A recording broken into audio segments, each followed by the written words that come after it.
Jazakallahu khairan. Mungkin pertanyaan akan kita batasi, mungkin ada tambahan lagi untuk yang resen. Tafadhol yang resen sebentar.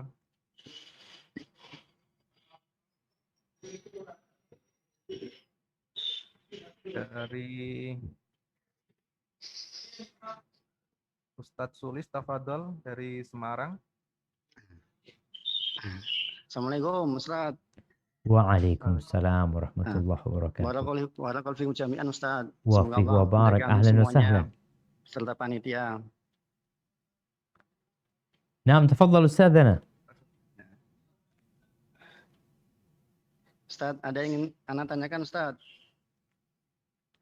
Naam, seharusnya antum tanya, antum jawab sendiri nih Ustaz.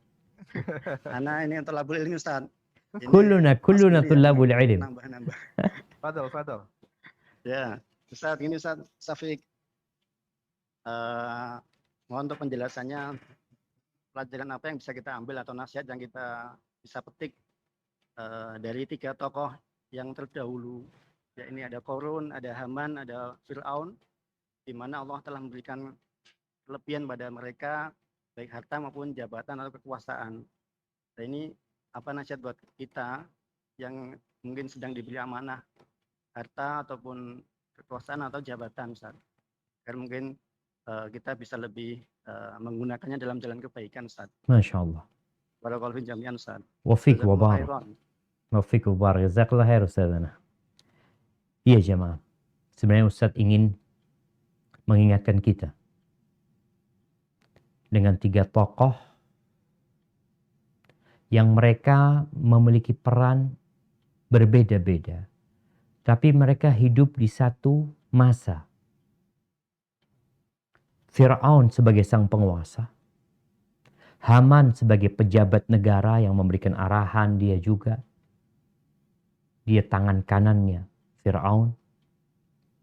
Kemudian Qarun yang memiliki harta berlimpah.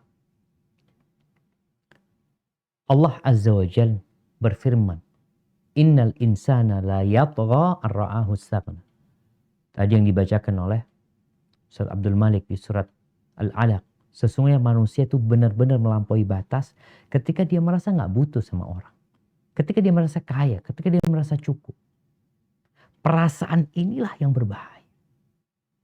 Perasaan engkau nggak butuh sama Allah. Sampai Fir'aun mengatakan, Ana rabbukumul a'la. Aku Tuhan kalian yang paling tinggi. Karena dia merasa semuanya sudah dia miliki. Dengan pejabat negara yang begitu mendukung dia, Haman. Haman pun seperti itu. Maka ketahuilah 3 tokoh ini sudah hilang. Yang sekarang sedang menjadi pejabat, yang sedang berkuasa, bentar lagi engkau akan pergi. Sebagaimana perginya Fir'aun. Yang sedang menjadi pejabat negara dengan kedudukan yang bagus, bentar lagi engkau akan pergi. Yang sekarang sedang menjadi orang kaya, engkau sedang menunggu kemiskinan sebenarnya. Maka buat kita, tatkala melihat 3 tokoh tersebut, seharusnya kita ambil pelajaran. Mereka udah pergi. Mana jabatan mereka? Mana kerajaan mereka? Mana kekayaan mereka? Nggak ada yang tersisa, tinggal cerita. Jadi memang jamaah kalau kita ngelihat Mesir ini. Anda tadi baca satu berita. Arkeolog ini, mereka menggali piramid-piramid yang ada.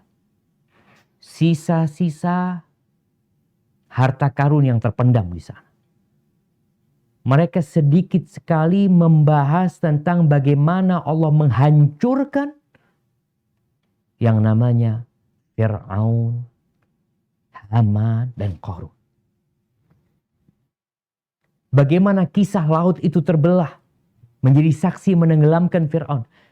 Jarang sekali mereka membahas tentang hal itu.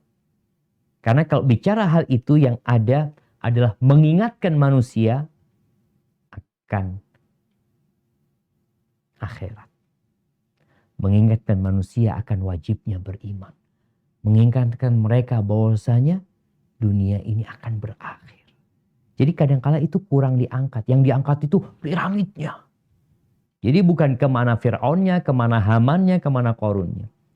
Barakallahu fiik, mungkin seperti itu sehingga kita tidak menjadi melampaui batas tatkala Allah memberikan kelebihan kepada kita.